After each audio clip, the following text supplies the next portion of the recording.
All right, welcome to the Work Sucks, But I Like It podcast. Today we have Ann Karber.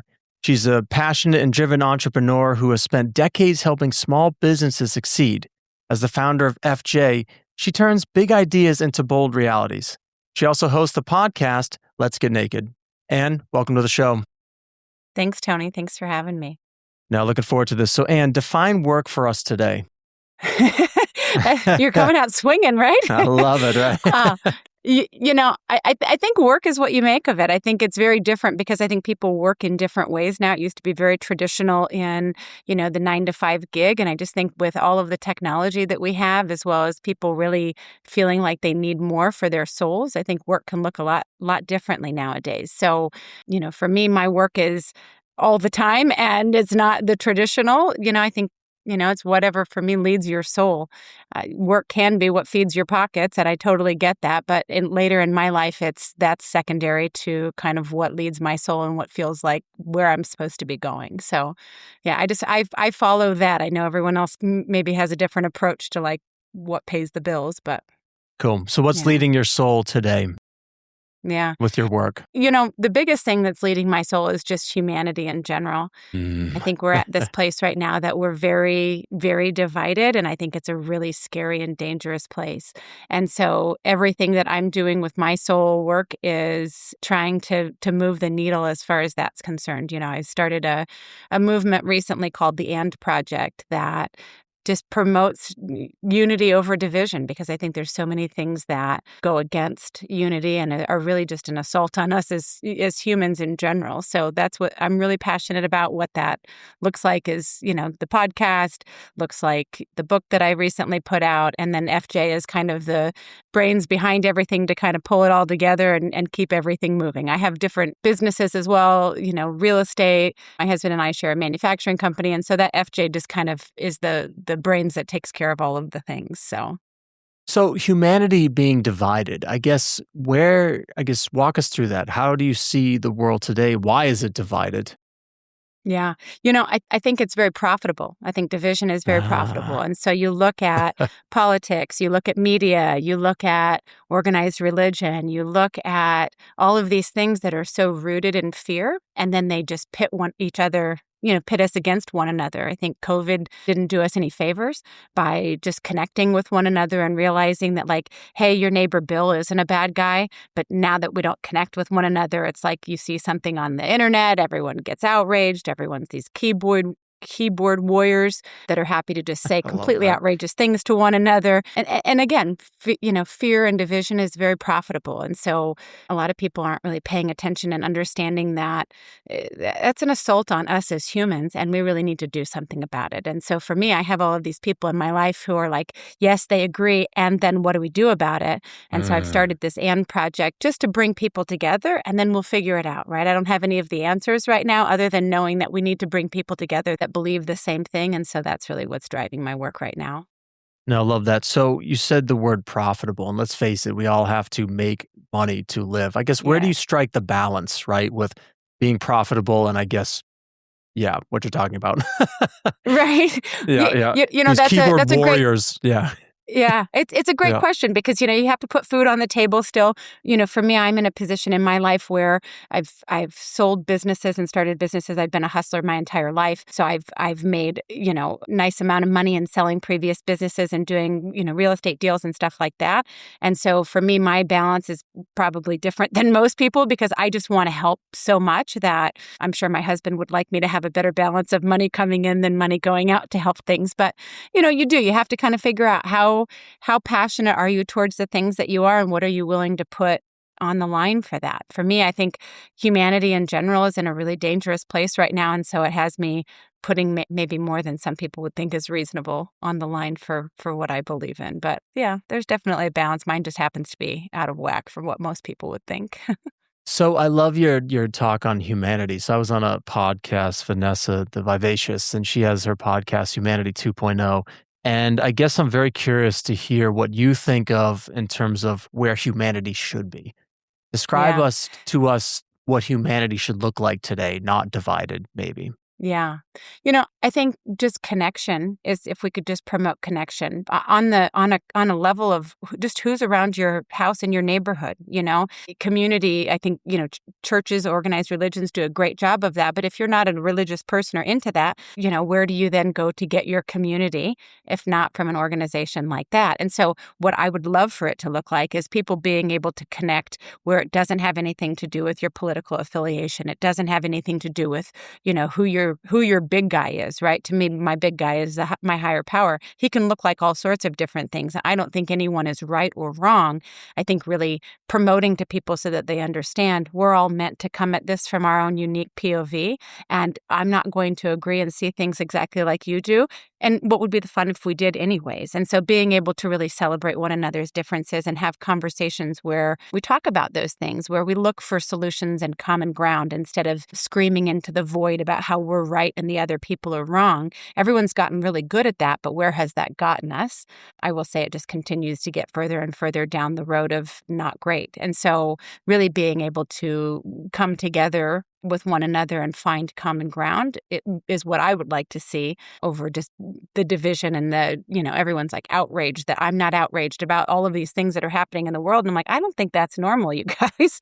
You have all of these things where it's like the media feeds you what they want you to be outraged on because they're profiting on the more that you click, the more that you stay engaged, the more that you do all of those things. They're not doing that from a good place. They're doing that from a place of what makes them the most money. And so we really have to fight back against that and say, what, our energy is ours to have, and we're not just going to give that away to whoever the highest bidder is. So I'll admit, and years ago, like I viewed life as okay, just got to get my job, get my degree, get married. You kind of find this lane, right? And you talked about inclusion and sense of community. I mean, let's face it, the system is kind of like, especially as a 9 to 5er, right? Even I guess as a hustler entrepreneur, you're always go, go, go. How do you build into the day this sense of like and community and interacting with people? Like, how do you do that? Yeah. I think it's as simple as saying hi to people. I think it's as simple Start with as start with that, right? Like when you're waiting for an elevator, don't pick your phone out of your pocket and pull out your social media to look at that. Make eye contact with someone. Have a conversation with someone. Connect with people in your community or at your kids' schools or different events. Connect with people at work where it's not just about talking about the latest outrage that's happening, but talk about what are you doing in your life to be better? What am I doing? Share with each other some of your wins or other positive things that are happening. I think it's very easy and cheap to come from a place that's rooted in fear and in hate, and it takes a little bit extra effort to, have those connections with people. But when you actually ask the cashier at the grocery store or at Home Depot how they're doing and wait for a response and listen and really engage and stay plugged in, those things matter. Those connections really matter, and everyone's gotten so busy doing this whole, you're just trying to put one foot in front of the other and stay in that on that track of like what you said, the 9 to 5 and getting the 2.3 kids and the house because that's what we've been sold, that's where happiness lives. But I got all of those things, and I'm telling you that's not where happiness lives. I think we're literally meant to be in community with one another, and we need to connect back to that instead of continuing down this path of division. So why the podcast then? I just want to get all these things on the table and we'll kind of join it all up here in Sure. the end. So it's called Let's Get Naked. So I guess Yes. why the title and why are you passionate about kind of sharing that message? So Let's Get Naked is emotionally, it's talking about anything that's vulnerable and all of the things. So I'm passionate about it because for me, I was raised in this, along with a lot of other people in my generation, I'm 49, that vulnerability is weakness, emotions are not meant to be processed, like all of that kind of stuff. You just stuff it down and numb on top of it. And what I have found in the last, handful of years is our emotions are our compass. We're supposed to use them like that. And I think the majority of the population has an elementary level EQ, and I think if we actually focused on improving that we would level up collectively just from that standpoint alone, So it's like we weren't taught how to use our emotions, and now we're finding out, and most of us, maybe have known longer than just recently, but that's your superpower, your vulnerability, your emotions, your being able to connect with others. Those are your superpower. And so the show and the conversations that we have are so that people don't feel like they're out on an island by themselves, because it's so easy to promote these filters and this, fake BS of like, look at how amazing my life is. It's like, life is messy. Life is really messy. And I don't think we need more people that are saying, oh my God, look how amazing my life is. It's more like, hey, look at all of these burners that I touched. They were all really hot. Let me share the stories with you so that other people can say, you know what, that I'm dealing with that too. Life happens in those messy middle pieces that I just think don't get talked about enough. No, I love that a lot. I feel like it resonates with this show, of course, right? Work sucks, but I like it. So one of the things we like to say, Yeah. Anne, on the show is that success is not a matter of good luck, it's good skills. What would you say in terms of, I guess I'll call it the skill of building this emotional compass? What is the important skill to do that? What do you see as important to finding this sort of compass with our emotions?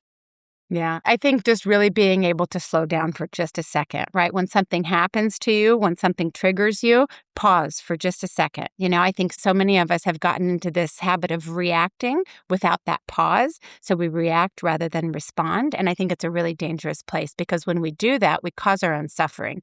If you think about if you fire back an email really quickly or something where you got, your emotions got into it and you didn't have control over them, generally speaking, we cause our own suffering by sending an email that maybe we hadn't thought all the way through, or whatever that looks like. It gets us in trouble. So I think just even figuring out how to pause for a second is really important in developing your emotional intelligence, and just having a savage self-awareness about, what that looks like for you. People are so busy and so fast-paced that we don't slow down long enough to say, how does that make me feel? Does that feel like it's aligned with what I have going on? And I think when you get really intentional about building your life, that's an important thing to be aware of, so that you're not just on this, mediocre hamster wheel that we all think life is supposed to be about.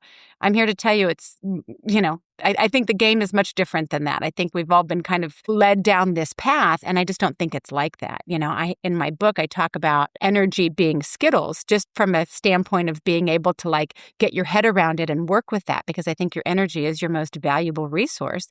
But if you didn't know that, or you didn't spend time really kind of getting aware about how am I spending that resource, then you're not even making those decisions to make your life better. You're just hamster wheeling it, where you get up the next day and go, okay, we're going to do it again. Okay, we're going to do it again. Okay, we're going to do it again. But that's maddening. That's maddening to keep doing things from that perspective. And life can be so much better if you just get intentional about what your resources are, what your goals are, and then align your actions to get those goals. You can have whatever life you want if you just realized that. So I want you to get technical so people can sort of realize these things, right? To slow down. What do you recommend in terms of maybe an exercise, an activity? I mean, what things can they specifically do to start building this skill, if you will? Yeah. Of slowing down, or of tapping into their emotions? I guess both. Okay. Yeah. Okay. Well, for me, I think there's something to be said for just being plugged in and present in what it is that you're doing. There's so many distractions nowadays that have us checking our phones, checking our this. Your kids come in to talk to you and you're still typing an email and trying to talk to them as well and do all of these things. When you realize that you're the one that's holding the lever on how fast things are going, you can also be the one that slows it down. So when you're doing something, be intentional about being present with that. I have found that to be the biggest pro tip that I have found over the last several years, of just not thinking about what I have to do, not worrying about what happened yesterday, but really being present in what's happening right now. So focusing on that skill. The thing I tell people that, new people that I start to work with on this topic, is pay attention when you wash your hands. Think about how that water feels, or when you're loading the dishwasher maybe. Don't let your mind be 100 other places. Just think about the task that you're doing at hand and allow your mind to just be present with that. It's a really beautiful way to get it to not just be chirping at you all the time, because that's what our brains do if you allow it to, is it'll just, you understand. The smile on your face tells me you know exactly what I'm talking about. So, being able to really be present and be intentional with, with who you are, and just connecting back into you, because I believe that that's where all of the answers are. So I teach yoga, and the reason why I'm sort of laughing in is that people can't even sit with themselves in a yoga class. It's just very fascinating. Not to call any students out on this podcast, but a student, had a phone in Shavasana and laying down on the ground, and you're just like, what are you doing? But you can't, it's tough, right? You can't call them out. It's like, it's a very, like, what would you do in that situation? I'm just curious. Not that you're teaching yoga, but I guess would how call do them you, out. you would, fair enough. All right. You're a better I person would. than I am. Tell them like you're the only one who's suffers in this situation by not plugging into yourself. I just don't think people realize how crazy, savagely important your own energy is. And if you're letting it be robbed by all of these things that this phone is the worst thing on the planet, right? Social media and these other things, you don't feel good after you've done it, So it's like, I use these analogies in my book that, because I'm a very visual person, it's like, if you went to a restaurant and you got food poisoning, you wouldn't ask them for a to-go bag so that you can take it home and just continue to eat a little bit of it every day. But that's exactly what social media is for most people. I get it that it's a necessary evil, and we all want to like put our businesses and our services and our stuff out there. But as a consumer, if you're sitting there and just scrolling as your downtime, no one has ever been like, I feel refreshed and ready to go after spending an hour on the social media. And yet we still all do it. So it's like when you have someone in Shavasana that's on their phone, that would make me cringe. And I would probably pull them aside afterwards and just say, this maybe isn't the right time for you or the right setting for you, but plug into yourself. Put your phone away. So how do you balance it then, Anne, with the phone? Because let's face it is that necessary evil, right? We need the phone to get from A to B, maybe. We don't have maps anymore. We need to call our kids, How do you balance it? I think finding ways to be able to put your phone down and have time when you don't have your phone, right? One of the things that I highly recommend is not to take your phone to bed, because I think a lot of people will lay in bed and scroll on their phones, and then they're like, oh, I didn't sleep well. Well, I don't know if you realize what it is, boss, but it's the phone, or like not have that be the first thing that you reach for. Have it be where you set your phone down and go for a walk for, even if it's just 10 or 15 minutes where you don't have it on you. I recommend having it where you don't take your phone for a whole day, right? On a Saturday, just don't take your phone. See how amazingly crazy that feels. And like you said, if you have a hard time sitting in peace and quiet, you're going to struggle with that one at first, but then you'll find ways where it's like, this is amazing. I like to do things where I can't take my phone in. Whether it's just for an hour or whatever, try to just carve out some time where you don't have your phone. It's a leash, so trying to figure out just simple ways in your individual life where it isn't the first thing that you touch at the beginning of your day and the last thing that you hold at the end of your day. Figure out small little ways because it pays off big. Does social media factor into your AND project? How does that fit into building community? Yeah. It's wild because, you say we're doing this whole like anti-social media, and also how do you spread the word for that on social media, Right. Exactly. So that's the whole like necessary evil component of it. We have the website that people can connect on, and that the intent will be to be able to have a way, to bring people together and in community where we go out in public and see real life human beings that we're meeting the old fashioned way, But yes, initially it's going to definitely be, that has to be the vehicle to be able to spread the word that that's even a thing that we're doing. So how would you define community then? Now that we've got sort of like this understanding of online and offline worlds, how do you see community today? Yeah. I think it's just in your neighborhoods, in your cities, in your areas. I have folks that I've connected with recently who put together events where it's like a Sunday, afternoon or evening in the park, and he'll just show up with a bunch of different games like wiffle ball and, all of these different games. And then he has people that just show up. People that don't know one another, people that just come out for a couple of hours and just get to know one another. And I look at that and I think, that's what it needs to be. That's what community is supposed to be, so that people can meet each other out in the wild.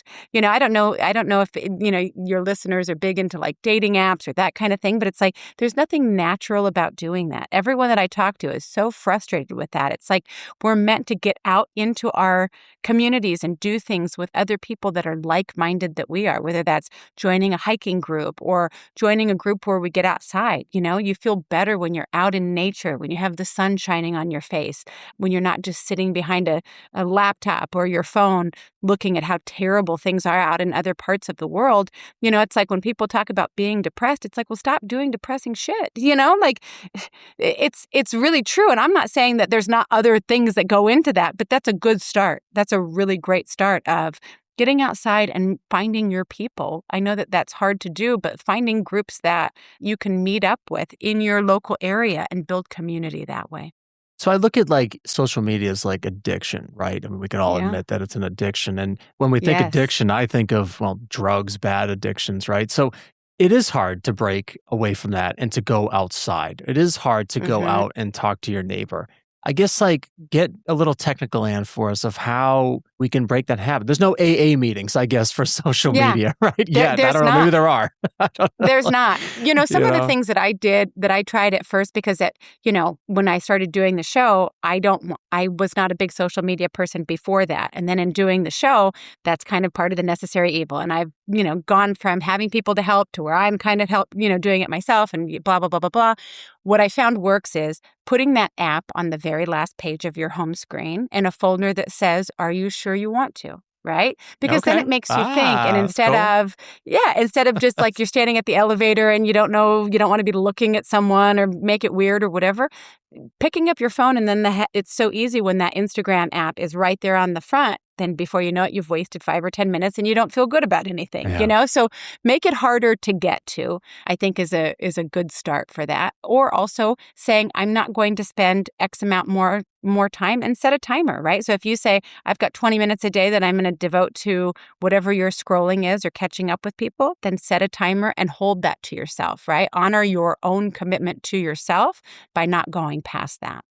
Because it I is. I love mean, they spend billions of dollars on these algorithms and robbing you of your most valuable resource. So, they're going to win. You have to be able to set boundaries for yourself to be stronger than that. I've definitely been a victim of that. I mean, I'm going to admit I love that technique. I've actually deleted my Facebook and I've given my Instagram account to my girlfriend, which she manages. So I don't have anything on my phone. Nice. But it's tough Nice. though, right? Because as you said, it's a necessary evil, right? It's a way to connect. It's a way to promote your message, and it's good. I love that sort of specific technique. So, Anne, I want you to dive in a little more with the emotions because I feel like in Western culture, speaking, I guess, emotions are looked at as weakness, right? It's not like, but to me, it's one of the most important things. I'm going to bias it here. Things that we need to do to be successful in whatever we do. So I guess what are your thoughts on why our Western culture, if you believe that, I guess, maybe you don't, Yeah. it's just not looked at as something that we have to work on. Like companies ignore, oh, who gives a crap about how they feel? Yeah. It's wild to me because I look at that and I think you're right. I think largely companies don't really give it enough attention. But if you say, okay, IQ obviously is important for how you're successful in your work. EQ, I will argue, is more important than IQ. So say you have this guy who's super smart and he's leading his department in his company and blah blah blah blah blah, but he has no emotional intelligence whatsoever.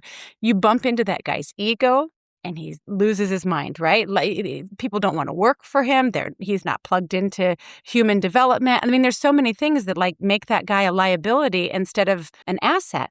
Only because his EQ is so underdeveloped. And so it's like why companies would not want to focus on that more is mind-boggling to me. We know this information now. We see this at the forefront. We understand, okay, what does a low EQ look like in your day-to-day work? It should be a no-brainer to me that companies would want to develop their employees and their EQ levels. It levels everything up. I've watched it happen over and over again. So how do you convince a company that's very stubborn and stuck on the ways of, nope, hard skills are going to be the thing that drives us forward? How do you pitch the idea and sell it to these workplace cultures that just say, no, we don't need to consider soft skills or the emotions of the employees? I think really just kind of showing them comparison and numbers is really where it's at. So it's like looking at, okay, what do you have when you have a leader who is emotionally intelligent versus one that doesn't? And what does that look like? What is the feedback from employees and people that work with that leader? What does that look like? Those are real easy ways to point out to companies that say, hey, you need to invest in your leadership specifically. You should invest in the entire company, but leadership specifically, as far as their EQ is concerned, it will just help the whole entire company level up, and that it translates to dollars very easily once you can kind of show those points. I love that with the specific feedback. In your experiences working with, small businesses, what is some feedback that has stood out that people have realized like, oh, I need to like do this sort of training? I think a lot of times, not to pick on men, but I am going to pick on men. Sure, go ahead. You can. Go for it. They don't realize, because of the fact that they're so out of tune with their own emotions. If you're not in tune with your own emotions, you can definitely not be in tune with your employees' emotions. And so just that disconnect alone is huge. So just being able to kind of point that out. If you had a higher EQ, you would be able to tap into this from your employees, or your employees would feel like they had a leg to stand on when they come talk to you about something, instead of you being like, coming from this place of rub some dirt on it. Yeah, right. Don't be a P word. I don't know what words I'm allowed to say on Right, here. yeah, But no, you that can. was how we were raised. That was how we were raised. Is like, rub some dirt on it. If like the whole, when you're crying, I'll give you something to cry about. I mean, that was that whole mentality. Yeah, don't be a pansy. I don't need something to cry about. I'm already crying. So- yeah, exactly. Like, Yeah. so just kind of breaking that in 40, 50, 60-year-old men has been challenging. And also for me, I love it. It's like, that's for me very rewarding work, to be able to get somebody hooked into my book as an example, and then watch as their emotional intelligence levels up, because it's just super easy and approachable from the way that my brain works and the way that I spit it out. So I watch these men who are like, they go from being that big, angry truck guy on the freeway, throwing Skittles out the window, with their energy, to where they understand that that's their resource, and using that so that they can plug in a more powerful way with their family, with their kiddos, at work. It's a game changer when you realize how valuable that resource is. What's a case, if you don't mind sharing? Obviously, you don't have to disclose the name on the show, but that you worked with, a man that was, I won't say struggling with their emotions. What was the sort of like breakthrough for that sort of experience that you had, that you don't mind sharing? No, I don't. I have one that comes to mind right away that is so powerful. It makes me emotional to even talk about it. So he was dealing with stuff in life where he just didn't know how to handle, going through a divorce. Now you're a single dad. You don't get your kids all the time. You're grieving the loss of what you kind of thought was this life that you were going to have. The biggest breakthrough was in really showing him what energy is, what his energy is. That whole like energy equals Skittles. I know it seems so silly, but it's like, once you realize and you have this visual of it, so that you can put your hands on it basically, and just understand that that's your resource, and that can get spent either on just being this angry asshole, or on throwing the ball with your kids, when you realize that energy spends the same way, and that you're choosing to spend it on being angry in traffic, and that's something that happens every single day, as opposed to spending it on your family. Once you realize that that's an either or, it's an easy choice, and to watch that as that has changed his whole entire life, it's humbling to me, because I just don't think people realize your most valuable resource is not your money or your time. It is your energy. And once you understand how to work with it, you can literally be the architect of your own life in whichever way you want it to be. I mean, it's so powerful. It gets me so jacked up even talking about it, because it's exciting. I love it. I love it. So I'm always curious, in that example that you shared, when did this person realize, like, oh shit, I need to like change what I'm doing? Stop throwing these Skittles out the window. Did they just like, Yeah. what happened? What was that like catalyst, like sort of moment? I think the first time that they tried it, where it was like, okay, just for a week, try not to get pissed off in traffic. Don't get pissed. That's all you have to do. That's low-hanging fruit. I'm not asking you to make any changes doing anything else. But if you realize that when you lose your cool in traffic, that you're spending your resource and you can use that for something else, you get to choose what that is. As soon as he did that, it was a huge aha moment. And now it's like, I just watch as that bleeds into everything, not just his family, because when you realize I can spend this yelling at somebody in traffic that cut me off, because I didn't have a high enough emotional intelligence to be able to handle traffic. Traffic happens every single day, right? We're grown-ass humans behind the wheel. And I know that people lose their minds, but that's your resource. You can spend it there, or you can spend it throwing the ball with your kid after work. But if you spend it all on the freeways, you're out of Skittles by the time the end of the day comes, and you're blown out, and you don't want to, go throw the ball with your kid. If you realized it was an either or, and you fixed the emotion component of that, it's a no-brainer. So to watch this happen in these 40, 50-year-old men's lives, I'm addicted to that. right? I'm addicted to showing this to these men of like, you don't have to live this way. I think we've left our men to bleed quietly in the dark, unfortunately, because there's been all of these resources that we put towards healing women and doing all this stuff. And I'm obviously a woman. I'm all pro that too. But, being able to really help our men is super savagely important because they're not traditionally going to be the ones that go for therapy. They're not going to be the ones that go for, the touchy-feely kind of stuff. Yep. No, I'm with you. I hear you. Yeah, while you're in traffic, listen to a copy of my book, get some of the visuals down and just see what's possible. Because I've just watched as every man that I've been hooked up with to do this, it's changing their lives in ways that you can't even get your head around. No, that's awesome. So, Ann, this is the Work Sucks, But I Like It podcast. What is one thing that sucks about your work, and what are you doing to make it not suck? Yeah. Oh God, that's a good one. For me, I think just being able to cram more than I should in. And so what I'm doing about that is being more intentional about prioritizing. I would like to have 40 hours in every day because I'm very passionate and I just want to cram more into it, but realizing I'm not supposed to take care of everything and then being intentional about prioritizing. I think that's really big. I think a lot of people, they think, oh, everything's a priority, but if everything's a priority, nothing is a priority. So that prioritizing, I think, is really savage. No, I love that, Ann. So you've talked about your book. You mentioned it. If listeners want to kind of learn more about it, first of all, what is the book and where's a good place for them to land to pick it up? Sure. So the book is called Life Hack Playbook. It's available on Amazon or on the podcast website. You can check that out at letsgetnakedpodcast.com. My website is annkarber.com. And then the And Project is theandproject.com. And And is spelled ANNED because apparently we can't have symbols in websites. So that's where you can find out all of the things that I'm working on and get involved or get a copy. Again, highly recommend, especially for the angry big truck guy in traffic, because I've watched as I've changed their lives. It's powerful stuff. Love it, Ann. Well, thanks for being on the show today. Appreciate it. Thanks, Tony. Appreciate you. Thank you. And there's a wind that blows